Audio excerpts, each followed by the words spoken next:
Hi there, and thanks for joining us. I'm Connie Tran. Bariatric surgery is a life-changing procedure that not only affects someone's physical appearance, but their mental health as well. Local mother Kristen Oliveira shares with us how she had to change her behaviors with food in order to live a healthier life. Hi, Kristen. Kristen Oliveira used to dread seeing her doctors. She struggled with type 2 diabetes, high blood pressure, and obesity since she was a teenager. It's taken me a long time, but I've realized that I was using food as a coping mechanism to deal with past traumas and things that I've gone through in my life. Primarily, I would say sweets was like my addiction. Sweets, Pepsi, like I would get up in the morning, go to the store, get a 40-ounce Pepsi. That was my coffee. It was a year and a half ago when Kristen, a 34-year-old mother of two, finally had enough. I was tired all the time, like I had no energy. Her mother, aunts, and husband all had bariatric surgery at Fresno Heart and Surgical Hospital with Dr. Keith Boone.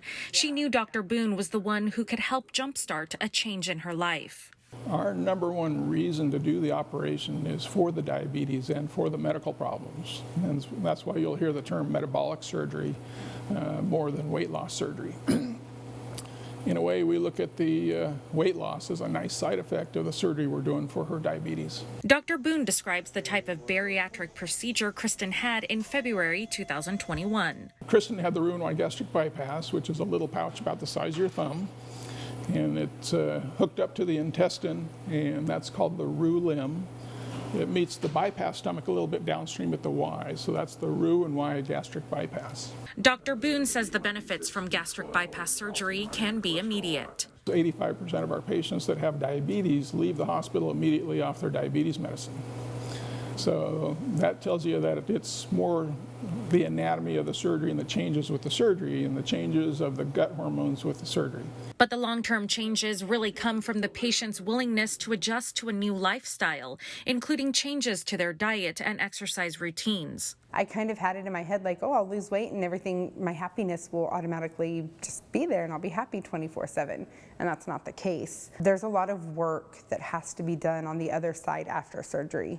And if you're willing to put your heart and soul into it, it's 100% rewarding and beneficial. Kristen dealt with depression and anxiety even before her surgery and says the COVID-19 pandemic didn't help. Just because I'm trying to lose weight doesn't mean I still don't like something sweet. And Kristen used social media to help her mentally get through the issues she's had with food. She's lost 50 pounds and finds support from others who have had bariatric surgery. And she enjoys inspiring others with her story. So it's just getting the word out there that, listen, this is going to be hard, but there's so much reward on the other side.